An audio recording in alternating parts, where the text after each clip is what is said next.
Assalamualaikum warahmatullahi wabarakatuh. Halo semuanya, selamat datang di channel kami.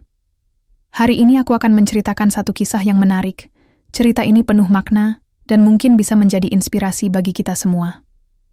Jangan lupa like, komen, dan subscribe. Siapkan hati, nyalakan imajinasi. Mari, kita mulai ceritanya. Kisah pemuda kurir paket yang dicintai ibu kos. Seorang janda cantik dan baik hati. Namaku Dani. Usia 21 tahun. Lajang. Pekerjaanku? Kurir paket.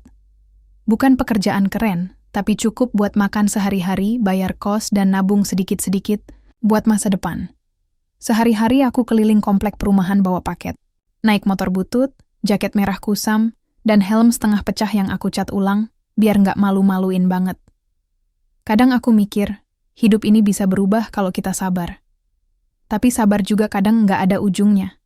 Sampai akhirnya aku sering dapat rute kiriman ke sebuah rumah besar di ujung komplek. Rumah itu mencolok. Catnya putih bersih, halamannya luas, pagar otomatis. Kalau siang, rumah itu selalu ramai sama suara ibu-ibu kos. Katanya ada 35 kamar di situ. Aku sering ke sana, hampir tiap hari. Selalu ada paket untuk Bu Nova. Pertama kali aku lihat Bu Nova, aku pikir dia bukan pemilik rumah. Jujur aja, penampilannya jauh dari yang kubayangin. Rambutnya panjang diikat, rapi, wajahnya bersih, senyumnya ramah. Tapi ada sesuatu dari matanya. Entah kenapa, matanya kayak nyimpan kesedihan dalam-dalam, tapi dia nggak pernah nampilin itu di wajahnya. Mas Dani ya? Makasih ya udah anterin. Nih, jajan dikit. Katanya sambil nyodorin kotak kecil isi pastel dan risol. Aku kaget. Biasanya orang cuma bilang makasih dan masuk rumah. Tapi dia beda. Hari itu dia kasih makanan. Besoknya kasih tip. Lusa, makanan lagi. Lama-lama aku hafal suara pintu pagar, otomatis itu kebuka. Artinya, aku bakal ketemu dia lagi. Seminggu, 2 minggu, 3 minggu. Tiap kali nganter paket, Bu Nova selalu ngajak ngobrol sebentar. Kadang cuma nanya kabar. Kadang nanya soal motorku yang berisik. Kadang malah cuma ngeluh soal anaknya yang lagi males sekolah. Pernah suatu hari dia bilang, Mas Dani, nanti malam mampir ya. Saya mau ajak makan malam, sama Raya juga. Anak saya. Aku nggak langsung jawab. Dalam hati, aku bingung. Makan malam sama Bu Nova?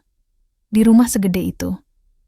Tapi dia bilangnya dengan begitu tenang dan hangat, aku nggak bisa nolak. Akhirnya malam itu aku datang. Aku pinjem jaket bersih dari temen, semprot parfum murahan, dan berdiri di depan pagar rumah besar itu, sambil mikir, ini beneran terjadi.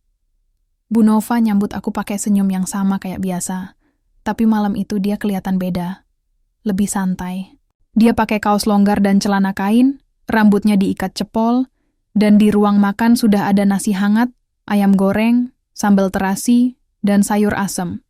Raya, anaknya, juga duduk di meja. Wajahnya mirip ibunya, tapi masih lugu.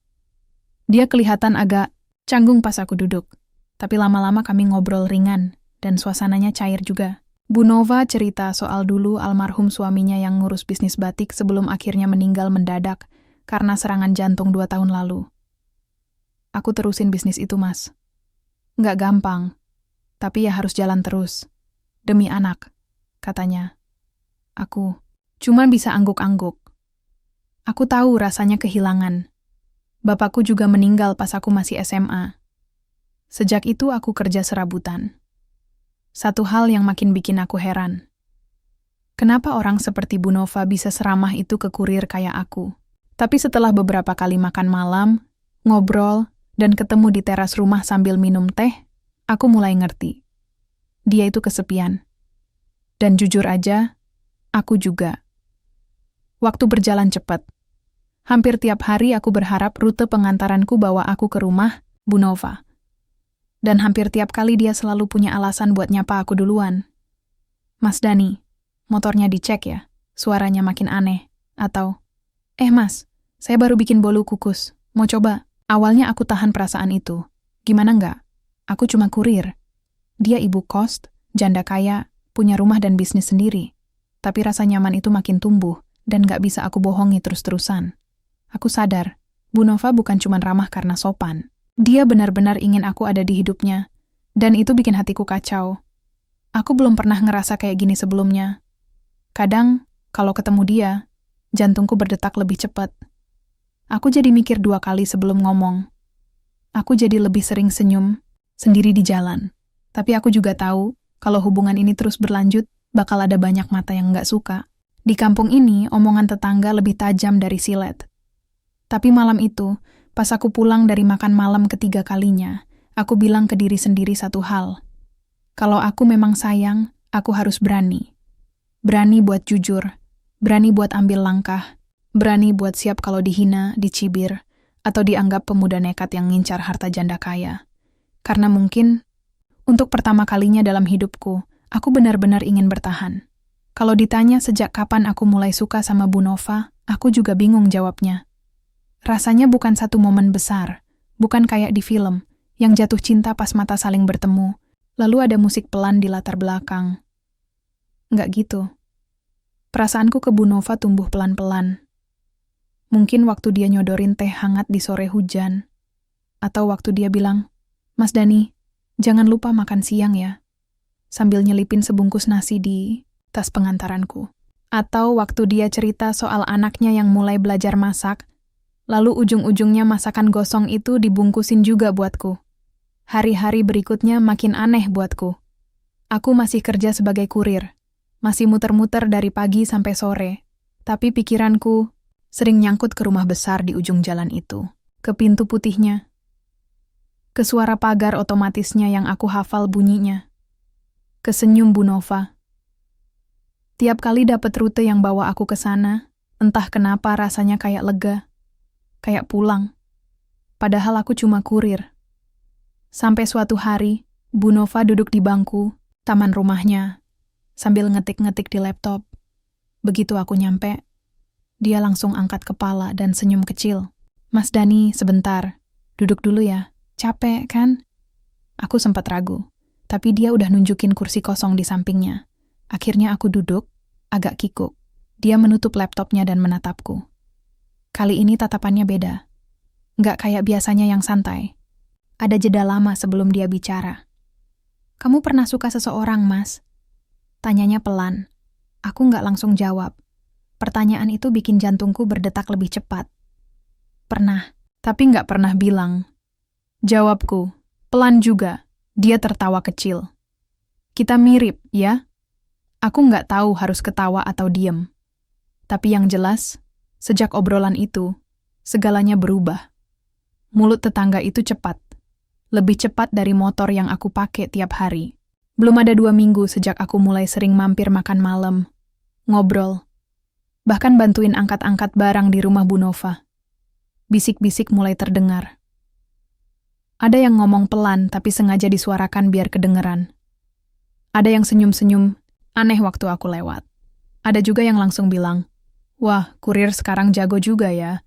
Aku pura-pura nggak denger, tapi lama-lama kuping juga panas." Bukan karena omongan itu, tapi karena aku takut omongan itu nyakitin Bu Nova. Aku nggak mau jadi alasan orang memandang dia buruk, tapi Bu Nova beda. Dia tetap tenang. Bahkan pas aku bilang, "Bu, kalau saya bikin ibu jadi omongan orang, saya bisa jaga jarak dulu." Dia langsung potong kalimatku. "Mas Dani, hidup ini terlalu pendek buat ngurusin omongan orang. Mereka nggak bayar listrik kita, nggak isi galon kita." Aku ketawa, padahal kalimat itu serius. Dia ngeluarin kalimat kayak gitu, sesederhana itu, tapi rasanya dalam banget. Aku makin sering mampir. Kadang bukan buat nganter paket. Kadang cuman bantuin benerin keran yang bocor, betulin pintu kamar kos yang seret, atau ngantar Raya, anaknya, ke sekolah kalau sopirnya telat. Hubunganku sama Raya juga makin akrab. Awalnya dia diam terus, tapi sekarang udah bisa ngajak ngobrol. Bahkan kadang curhat soal sekolah. Lama-lama, aku jadi bagian dari rumah itu. Tanpa sadar, Nova juga makin terbuka. Dia cerita tentang suaminya yang dulu sibuk banget, bahkan sebelum meninggal sempat pergi kerja ke luar kota. Sampai akhirnya meninggal di hotel karena serangan jantung. Dia cerita soal usaha batik yang dulu dikelola suaminya, dan sekarang dia yang pegang semua. Kadang saya takut salah jalan, Mas.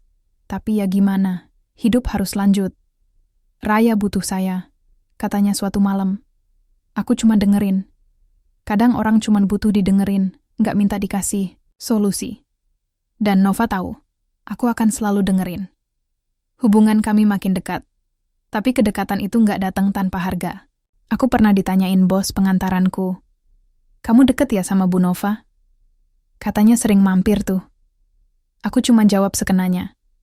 Tapi sejak itu, aku mulai jaga-jaga. Takut hubungan kami bisa merusak pekerjaanku juga. Tapi Nova selalu bilang, selama kita nggak nyakitin siapa-siapa, jalanin aja. Sampai akhirnya, malam itu, kami duduk di ruang tamu.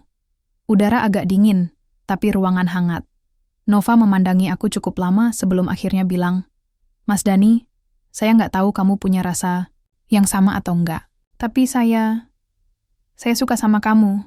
Aku bengong. Lama. Lidahku kaku. Tapi hatiku udah sejak lama bilang iya. Cuma mulutku yang selalu pengecut. Saya juga suka sama ibu. Akhirnya aku bilang, pelan. Dan malam itu, semuanya berubah. Bukan karena kalimat itu, tapi karena keberanian untuk jujur. Untuk pertama kalinya dalam hidupku, aku ngerasa diterima. Bukan karena tampang, bukan karena uang, bukan karena pekerjaan, tapi karena jadi diriku sendiri. Dan itu, rasanya lebih dari cukup. Seminggu setelah aku mengungkapkan perasaanku pada Bu Nova, suasana di rumah kami jadi berbeda. Kami nggak lagi canggung. Kami ngobrol lebih bebas. Seringkali dia duduk di kursi taman sambil ngeliatin aku bekerja di sekitar rumahnya, dan aku selalu merasa tenang ada di dekatnya. Tapi yang jadi masalah, bukan hanya kami berdua. Masyarakat sekitar mulai memperhatikan kami. Hari itu, aku dapat rute kiriman ke rumah Bu Nova lagi. Aku jalan pelan-pelan, pikiranku masih sibuk sama percakapan terakhir kami. Aku nggak bisa berhenti senyum, meskipun kadang bingung sendiri. Rasanya aneh, seakan ada yang nggak beres kalau aku nggak ketemu dia sehari. Tapi begitu aku nyampe di depan rumah, aku langsung ngerasa ada yang beda. Pagar otomatisnya kebuka, seperti biasa. Tapi ada dua ibu-ibu yang berdiri di depan gerbang rumah, ngobrol sambil ngeliatin aku. Mereka diam sejenak waktu aku lewat. Lalu salah satu dari mereka berkata dengan suara cukup keras, "Wah, si kurir itu ya, udah mulai sering ke rumah Bu Nova." Aku cuma bisa menghela napas. Mata mereka penuh dengan penilaian, dan aku tahu apa yang ada di pikiran mereka. Kurir muda dengan janda kaya. Ini bahan gosip yang empuk banget. Masuk ke halaman rumah Bu Nova. Aku berusaha nggak peduli. Begitu sampai, Bu Nova lagi duduk di teras, nyambut aku dengan senyum lebar. Tapi aku bisa lihat, ada sedikit kerutan di keningnya. Seperti dia juga ngerasa ada yang nggak enak. "Mas Dani, lama nggak ketemu ya?" Katanya sambil berdiri. Menyambutku dengan cara yang sama seperti biasa. Tapi aku bisa lihat dari matanya, dia sedikit tegang. Aku cuma senyum dan ngeliriknya. "Ada apa, Bu?" Sepertinya ibu nggak tenang. Dia tertawa, tapi tertawanya nggak seceria biasanya. "Ah, nggak apa-apa, Mas. Hanya ada yang ngomongin kita aja. Aku bisa merasakan ada sesuatu yang nggak beres." Tentu saja. Siapa sih yang nggak tahu kalau di kampung ini gosip cepat banget menyebar? Lagi pula, siapa sih yang bisa nyalahin mereka? Aku cuma kurir. Dia janda kaya. Gabungan yang paling mudah dibicarakan orang. Sore itu, setelah aku selesai mengantar paket, aku duduk di teras rumah Bu Nova, ngobrol santai. Rasanya ada yang mengganjal, tapi aku berusaha untuk nggak peduli. Aku lihat Bu Nova agak sibuk dengan bisnis batiknya, bolak-balik cek dokumen dan nanya-nanya ke karyawan. Tapi dari cara dia berbicara, aku tahu dia terganggu oleh gosip-gosip yang makin beredar. Gosip itu makin parah. Semua orang tahu kalau aku sering datang ke rumahnya. Ada yang bilang aku cuma ngincar hartanya. Ada yang bilang dia cuma kesepian, lalu aku jadi pelampiasan. Ada juga yang lebih buruk lagi. Buat apa sih dia yang cuma kurir deket sama Bu Nova? Pasti ada maksudnya. Malam itu, Aku duduk bersama Bu Nova dan Raya, anaknya. Mereka ngobrol seperti biasa, tapi ada keheningan yang nggak bisa aku pungkiri. Bu Nova tahu aku mulai merasakan tekanan dari sekitar. Kami nggak bisa menghindari gosip, itu udah seperti racun yang perlahan-lahan meresap. Mas Dani, kamu nggak perlu khawatir sama apa yang orang bilang. Kita nggak bisa kontrol apa yang mereka pikirkan, kata Bu Nova dengan suara lembut. Tapi aku tetap merasa nggak enak. Semua ini nggak adil. Aku cuman pengen jadi diri sendiri. Nggak mau orang ngelihat kami dengan pandangan yang salah. Di sisi lain, aku mulai merasa takut kehilangan Bu Nova. Bukan hanya karena omongan orang, tapi juga karena aku tahu, di balik itu semua, Bu Nova udah terlalu banyak berkorban. Dia kehilangan suami, berjuang untuk anaknya, dan dia bahkan nggak pernah berhenti berusaha membangun hidupnya lagi, meskipun segala macam kesulitan datang silih berganti. Tapi aku nggak bisa tinggal diam. Aku nggak bisa biarin omongan orang merusak segalanya. Aku harus ngomong sesuatu ke Bu Nova. Bu, saya nggak peduli orang mau ngomong apa. Tapi saya nggak mau ibu dengerin gosip mereka. Saya suka sama ibu, nggak cuman karena apa yang ibu punya. Saya suka ibu karena ibu itu baik hati, pengertian, dan nggak pernah menilai orang dari luarnya. Bu Nova menatapku, dan ada sesuatu di matanya yang aku nggak bisa jelaskan. Itu bukan hanya rasa terharu, tapi juga ketegasan. Mas Dani, saya tahu kok kamu tulus, tapi kita hidup di dunia yang penuh dengan penilaian. Mungkin itu memang nggak adil, tapi kita nggak bisa lari dari kenyataan itu. Jawabnya pelan. Aku tahu apa yang dia maksud. Itu berat buatnya. Dia udah terbiasa jadi pusat perhatian, baik karena rumah mewahnya, usaha batiknya, atau statusnya sebagai janda kaya. Dan sekarang, karena aku, segala sesuatunya jadi makin rumit. Beberapa hari kemudian, aku kembali ke rumah Bu Nova untuk mengantar paket. Seperti biasa, dia menyambutku dengan senyum hangat, tapi kali ini ada sesuatu yang berbeda. Raya, anaknya, duduk di dekat meja makan, terlihat lebih serius dari biasanya. Mas Dani, kita perlu bicara, kata Raya dengan suara agak ragu. Aku menatap Bu Nova sejenak, lalu mengangguk. Bu Nova hanya menghela napas dan mengangguk pelan. Maaf mas, saya nggak tahu kenapa, tapi sejak beberapa hari ini, ibu mulai lebih sering terlihat cemas. Dan saya juga ngerasa, kita perlu ngomong soal ini dengan lebih serius. Aku cuma diam, tapi hatiku mulai gelisah. Aku tahu, kalau keluarga ini nggak mendukung, semuanya akan lebih sulit. Aku nggak tahu apa yang bakal terjadi ke depan, tapi aku udah siap buat menghadapi apapun itu. Sejak malam itu, hubungan kami makin diuji. Tapi aku sadar satu hal, meskipun semua orang ngomong, meskipun banyak yang nggak setuju, aku tetap tahu apa yang aku rasakan. Dan aku nggak akan mundur. Biarpun aku harus menghadapi segalanya sendirian, aku akan tetap bertahan. Karena buatku, hanya ada satu yang penting. Aku tulus mencintai Bu Nova. Dan itu nggak ada yang bisa ngubah. Sudah hampir 2 minggu sejak pembicaraan malam itu. Bu Nova masih sibuk dengan urusan bisnis batiknya, sementara aku, yang sudah mulai bekerja lebih keras, merasakan ketegangan yang semakin kuat di sekitar kami. Gosip itu tidak berhenti. Bahkan, bisa dibilang, semakin banyak orang yang berbicara. Dan meskipun aku tahu aku seharusnya tidak peduli, aku tidak bisa menghindar dari rasa cemas yang muncul. Pagi itu, seperti biasa, aku mengantar paket ke rumah Bu Nova. Rasanya, tiap kali aku ke sana, aku merasa ada sesuatu yang lebih dari sekadar pekerjaan. Suara pintu yang terbuka, senyum Bu Nova yang tulus, bahkan suara langkah Raya yang berlarian di dalam rumah, itu terasa seperti sebuah rutinitas yang sangat aku tunggu. Begitu aku sampai, Bu Nova sudah menunggu di depan pintu. Senyumnya seperti biasa, namun kali ini aku bisa melihat sesuatu yang berbeda di matanya. Ada beban di sana, seperti dia sedang berpikir keras tentang sesuatu. Aku merasa, saat ini, kami berdua sedang berada di titik yang sangat sulit. Mas Dani, ada yang ingin saya bicarakan, kata Bu Nova pelan, setelah aku menyerahkan paket yang dibawakan. Aku mengangguk, lalu mengikuti langkahnya ke ruang tamu. Di sana, Raya sudah duduk di sofa, menatapku dengan ekspresi yang tidak bisa aku tafsirkan. Mas, saya dan Ibu sudah bicara panjang lebar.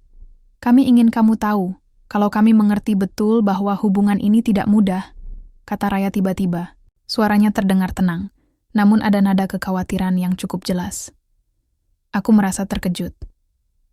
Apa maksudnya, Raya? Bu Nova duduk di kursi, menarik napas dalam-dalam. Begini, Mas. Kami tahu kamu memang serius dengan hubungan ini, dan saya juga merasa hal yang sama. Tapi masalahnya, kita hidup di masyarakat yang tidak selalu menerima hubungan seperti ini. Saya takut kalau ini bisa merusak hidup kita semua. Tidak hanya kita, tapi juga kamu. Aku terdiam. Selama ini, aku merasa begitu yakin, tapi kata-kata Bu Nova membuatku merenung. Benar juga. Aku tidak bisa memungkiri kalau hubungan kami memang tidak biasa. Aku hanya seorang kurir, dia seorang janda kaya dengan anak yang masih kecil, dan meskipun kami merasa cocok, dunia luar tidak akan melihatnya dengan cara yang sama. Aku menunduk sejenak, berpikir. Bu Nova, Raya, saya sudah siap menghadapi apapun yang datang. Saya cinta Ibu, saya ingin membahagiakan Ibu dan Raya. Kalau pun banyak yang tidak suka, saya akan tetap bertahan. Saya tidak akan mundur. Bu Nova memandangku dengan tatapan lembut. Mas Dani, saya tahu kamu tulus. Tapi dunia ini tidak seindah itu. Orang-orang di sekitar kita tidak akan diam begitu saja. Aku merasakan beban di dadaku semakin berat. Di satu sisi, aku ingin percaya pada perasaan kami. Di sisi lain, aku tahu ada banyak hal yang harus dihadapi. Sementara itu, di luar sana, semakin banyak orang yang menilai kami. Aku bisa merasakan mata-mata mereka mengintai dari balik tirai jendela atau bisik-bisik yang terdengar setiap kali aku lewat. Sore itu, aku kembali pulang setelah seharian bekerja.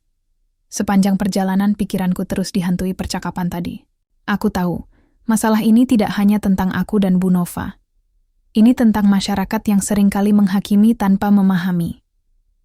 Ketika aku sampai di rumah, aku langsung duduk di beranda, mencoba menenangkan diri. Namun, tidak lama setelah itu, aku mendengar suara langkah kaki mendekat. Seorang pria paruh baya, tetangga di sebelah rumah, muncul di depan gerbang. Aku mengenalnya, namanya Pak Iwan.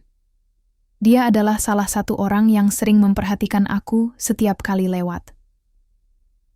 Pak Iwan berdiri di depan gerbang, menatapku dengan serius. Mas Dani, bisa bicara sebentar? Aku mengangguk, merasa agak canggung. Ada apa, Pak? Pak Iwan menarik napas panjang, kemudian berbicara dengan suara pelan. Gini, Mas, saya sudah lama melihat kamu sering ke rumah Bu Nova. Saya tahu, kamu baik, tapi kamu harus tahu, bukan hanya kamu yang hidup di kampung ini. Ada banyak orang yang mulai ngomongin kamu dan Bu Nova. Kamu tahu kan, di sini, kalau ada yang nggak sesuai dengan norma, pasti langsung jadi bahan omongan. Aku diam, mendengarkan dengan seksama. Saya tahu, Pak, tapi saya nggak bisa lari dari perasaan saya. Pak Iwan menatapku dengan pandangan yang agak tajam. Saya mengerti. Tapi, Mas, kalau kamu benar-benar sayang sama Bu Nova, kamu harus mikirin semuanya. Jangan sampai hubungan kalian cuma jadi pembicaraan orang yang bisa merusak semuanya. Aku menunduk, berpikir. Kata-kata Pak Iwan menyentuh hati, tapi aku tidak bisa mundur. Aku sudah terlalu jauh untuk menyerah. Pak, saya sudah memutuskan. Saya nggak peduli orang mau ngomong apa. Saya akan terus berjuang. Saya percaya, kalau kami tulus, kami bisa lewati semua ini, jawabku dengan suara tegas. Pak Iwan diam sejenak, lalu akhirnya mengangguk. Saya nggak bisa ngelarang kamu. Tapi ingat, Mas, kadang cinta itu memang harus diperjuangkan, tapi juga harus bijaksana. Aku mengucapkan terima kasih pada Pak Iwan, lalu melanjutkan langkahku menuju rumah. Namun, hatiku masih dipenuhi perasaan gelisah. Aku tahu, perjalanan ini tidak akan mudah. Setiap langkah yang kami ambil selalu diikuti oleh pandangan sinis dari orang lain. Malam itu, setelah makan malam bersama Bu Nova dan Raya, aku duduk bersama Bu Nova di teras. Malam yang tenang, Hanya suara jangkrik yang terdengar. Mas Dani, saya tahu kamu nggak akan mundur. Tapi saya juga ingin kamu tahu, ini bukan cuma tentang kita berdua. Ini tentang kita sebagai keluarga. Saya ingin kamu siap dengan semua kemungkinan, kata Bu Nova sambil menatap langit malam yang gelap. Aku meraih tangannya, dan tanpa ragu aku berkata, saya sudah siap, Bu Nova. Apapun yang terjadi, saya akan selalu ada di sini. Dan malam itu, kami berdua duduk dalam diam, saling berbagi ketenangan, meski dunia luar terasa semakin keras menguji. Aku tahu, hubungan kami bukanlah hubungan yang mudah. Tapi aku yakin, selama kami saling mendukung, kami akan bisa menghadapinya. Cinta itu memang harus diperjuangkan. Tapi kadang, perjuangan itu lebih sulit daripada yang kita bayangkan.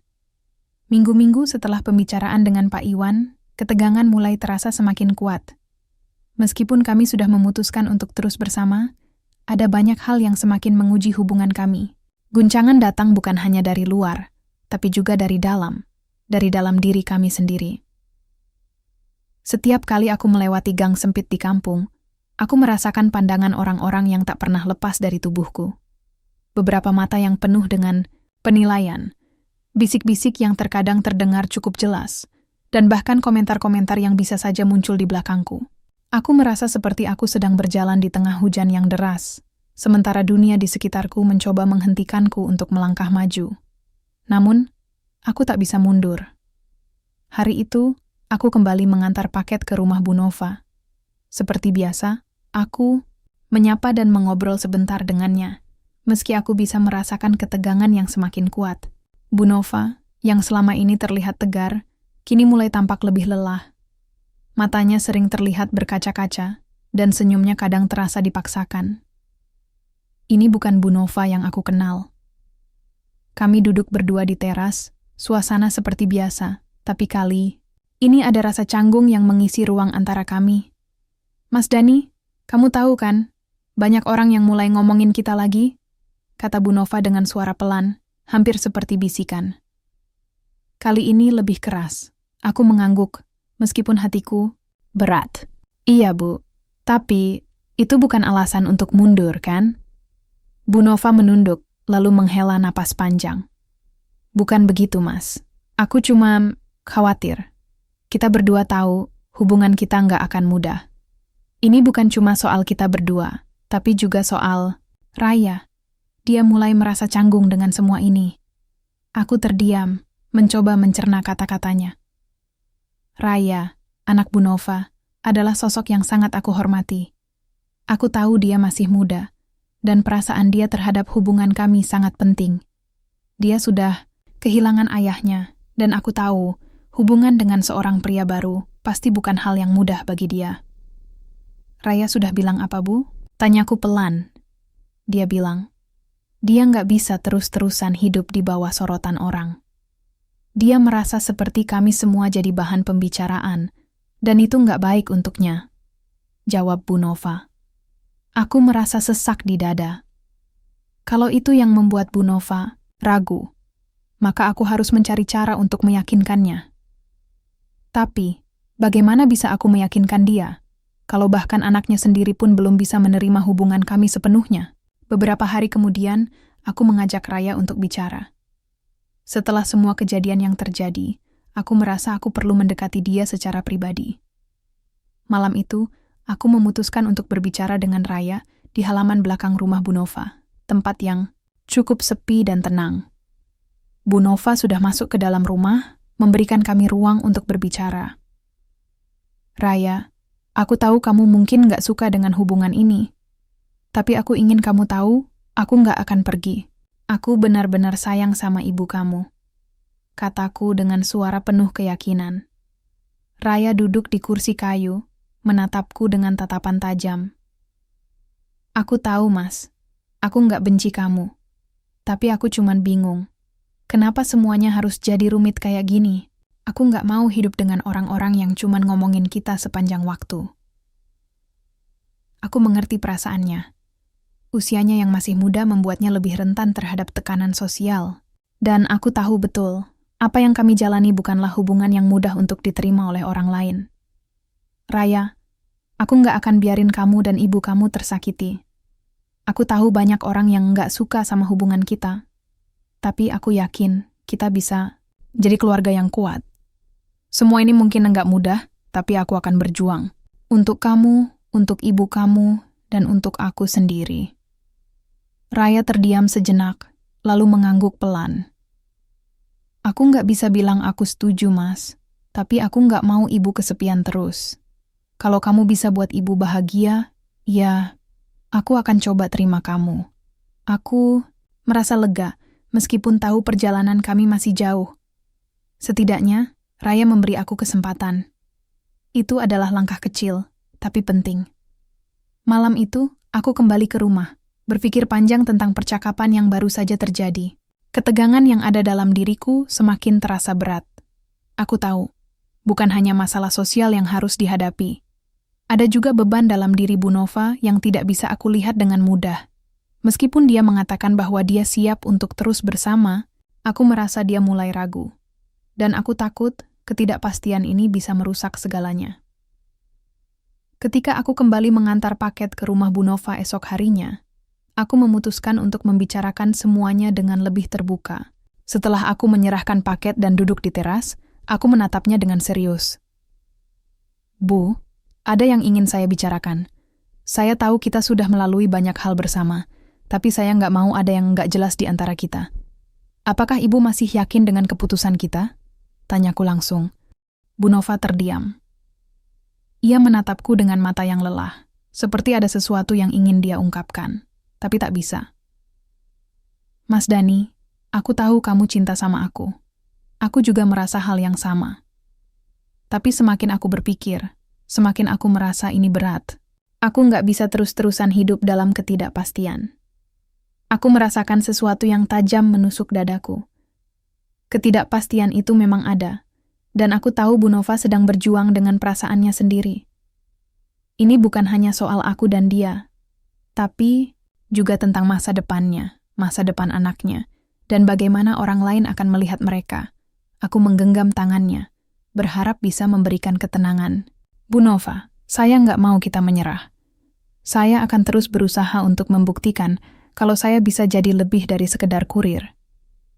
Saya cinta ibu, dan saya ingin membahagiakan ibu. Bu Nova menatapku lama, matanya berkaca-kaca. Mas Dani, ini bukan hanya soal cinta kita. Ini soal masa depan kita semua. Aku nggak tahu apakah kita bisa bertahan dalam keadaan seperti ini. Tapi aku juga nggak bisa bilang tidak pada perasaan kita. Kami duduk dalam keheningan. Perasaan kami tumpang, tindih, saling bertarung dengan rasa takut akan masa depan yang tidak pasti. Tapi satu hal yang aku tahu, aku tidak akan pernah menyerah. Karena, pada akhirnya, pilihan kami akan menentukan. Dan aku yakin kami bisa melewati semuanya bersama. Malam itu, aku berdiri di depan cermin. Hujan deras di luar terdengar seperti guntur yang menggelegar, seolah mencerminkan kerisauan yang ada dalam hati. Aku menatap wajahku yang terlihat lelah, menggambarkan betapa sulitnya menjalani hari-hari belakangan ini. Seringkali, aku merasa seperti ada dua dunia yang sedang berperang dalam hidupku. Satu dunia yang aku impikan, dan satu dunia yang penuh dengan penilaian orang-orang di sekitarku. Aku memutuskan untuk tidak terjebak dalam perasaan itu. Setiap detik, aku berusaha meyakinkan diri sendiri bahwa aku bisa melewati semua ini. Aku cinta Bu Nova. Aku ingin bersamanya, melalui apapun yang datang. Namun, kadang-kadang, ketidakpastian itu begitu kuat, hingga hampir menghancurkan keyakinanku. Hari itu aku mengantar paket seperti biasa. Ketika aku tiba di rumah Bu Nova, aku melihat wajahnya yang tampak lebih lelah dari biasanya. Dia duduk di teras rumah besar itu, menatap hujan yang tak kunjung reda. Tatapan itu kosong, seolah dia sedang mencari jawaban dari langit yang gelap. Aku menghampirinya, lalu duduk di sebelahnya. Bu Nova, kita harus bicara. Dia menoleh, memaksakan senyum di wajahnya yang tampak suram. Kamu tahu, Mas Dani, semakin lama aku semakin merasa berat dengan semua ini. Aku mengerti apa yang dia rasakan. keluarga, masyarakat, semua itu memberi tekanan yang semakin hari semakin besar. Dia merasa mungkin keputusan yang diambilnya untuk bersama denganku bisa merusak kehidupannya. Namun aku tahu, kalau dia bertahan, itu bukan karena mudah, melainkan karena cintanya yang besar padaku. Aku nggak bisa terus-terusan hidup seperti ini, Mas, lanjut Bu Nova. Aku khawatir, semua ini akan merusak kamu, merusak masa depan kita, bahkan masa depan Raya. Aku menatap Bu Nova, mencoba mencari kata-kata yang tepat. Bu, saya tidak peduli dengan apa yang orang lain pikirkan. Saya tahu, hidup kita nggak akan mudah. Tapi saya ingin kita bisa bertahan. Untuk kita berdua, untuk Raya, dan untuk masa depan kita. Bu Nova menunduk, matanya berkaca-kaca. Aku nggak tahu apakah ini yang terbaik, Mas. Aku takut aku egois. Aku hanya ingin membuat kamu bahagia. Tapi aku juga merasa takut akan segala konsekuensi yang akan datang. Aku meraih tangannya, mencoba menenangkan perasaan gelisahnya. Bu, ini bukan soal egois atau tidak. Ini soal kita. Kalau kita memilih untuk berjalan bersama, kita harus siap dengan semua yang datang. Semua orang bisa bicara, tapi kita yang menjalani hidup kita sendiri. Saya siap menghadapi apapun. Beberapa hari setelah percakapan itu, suasana di rumah Bu Nova terasa semakin menegangkan. Aku mulai merasakan bahwa hubungan kami benar-benar diuji. Setiap kali aku bertemu dengan Bu Nova, ada percakapan yang tertunda. Ada rasa ragu yang tak bisa diungkapkan begitu saja. Bahkan, Raya, yang selama ini tampak lebih tenang, mulai menunjukkan ketegangan di wajahnya. Malam itu, saat aku datang untuk mengantar paket, aku melihat Bu Nova sedang duduk di ruang makan, menghadap pemandangan luar jendela. Ketika aku memasuki rumah, dia menoleh dan tersenyum. Tapi senyum itu terasa dipaksakan. Aku tahu ada sesuatu yang dia sembunyikan. Mas Dani, ada sesuatu yang ingin aku bicarakan, katanya. Suara lembut namun ada nada kekhawatiran yang jelas terdengar. Aku duduk di sampingnya. Ada apa, Bu? Dia menggenggam tanganku dengan erat, seperti mencari kekuatan. Aku rasa kita harus membuat keputusan, Mas. Kita nggak bisa terus begini.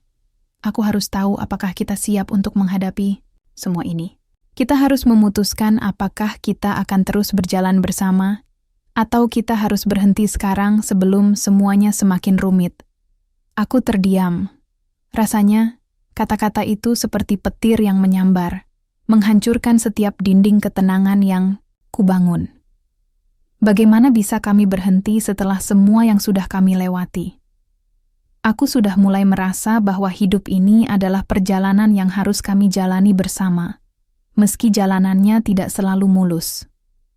Bu Nova, aku memulai dengan suara yang pelan. Saya sudah memutuskan. Saya nggak akan mundur. Saya siap menjalani semua ini bersama Ibu, apapun yang terjadi. Kalau kita harus menghadapi kesulitan, maka kita hadapi bersama-sama. Saya nggak peduli apa kata orang, yang penting saya bahagia dengan Ibu dan Raya. Bu Nova menatapku, matanya penuh dengan air mata yang menunggu jatuh. Tapi, Mas, kita juga harus memikirkan masa depan kita. Ini bukan cuma tentang kita. Ini tentang Raya, tentang bisnis batik yang kita jalani. Semua ini punya konsekuensi. Aku mengangguk, merasakan beratnya perasaan yang kami rasakan bersama. Saya tahu, Bu. Tapi saya yakin jika kita tulus, kita bisa melewati semuanya. Tidak ada yang sempurna di dunia ini, tapi saya yakin kita bisa membuat hidup ini berarti. Bu Nova akhirnya menghela napas panjang. Mas Dani, aku juga nggak bisa hidup tanpa kamu. Tapi aku takut kehilangan kamu, karena keputusan yang salah. Jangan khawatir, Bu. Kita akan menghadapi semuanya bersama. Ini adalah pilihan kita, dan saya yakin ini pilihan yang benar. Kami duduk dalam diam, memikirkan setiap kata yang baru saja terucap. Aku tahu bahwa kami sudah sampai di titik yang sangat sulit. Kami harus memilih untuk melangkah maju atau berhenti dan menyerah. Dan meskipun ketakutan dan keraguan ada di depan mata, aku tahu kami sudah cukup kuat untuk bertahan. Beberapa hari setelah pembicaraan itu, aku melihat perubahan dalam diri Bu Nova. Dia mulai lebih tenang, meskipun masih ada kekhawatiran di matanya. Aku tahu, dia perlahan menerima kenyataan bahwa hubungan kami tidak bisa dipisahkan hanya karena gosip dan pandangan orang lain. Malam itu, di sebuah restoran kecil yang tidak jauh dari rumah Bu Nova, aku mengajaknya makan malam. Ada rasa harapan yang baru muncul di antara kami. Kami duduk berdua di tengah-tengah dunia yang sibuk dengan urusan masing-masing. Namun, malam itu, dunia terasa milik kami. Aku sudah memikirkan semuanya, Mas. Aku tahu, ini bukan jalan yang mudah. Tapi aku siap melangkah bersama kamu, kata Bu Nova. Akhirnya mengungkapkan apa yang ada di pikirannya. Aku tersenyum, rasa lega memenuhi dadaku. Kita akan melewati ini bersama-sama, Bu. Saya janji. Kami saling berpandangan, merasakan kedamaian yang datang setelah berbulan-bulan keraguan dan ketakutan. Malam itu, aku merasa yakin bahwa apapun yang datang, kami akan selalu punya satu sama lain. Karena, pada akhirnya, cinta itu adalah pilihan. Dan kami telah memilih untuk bahagia bersama,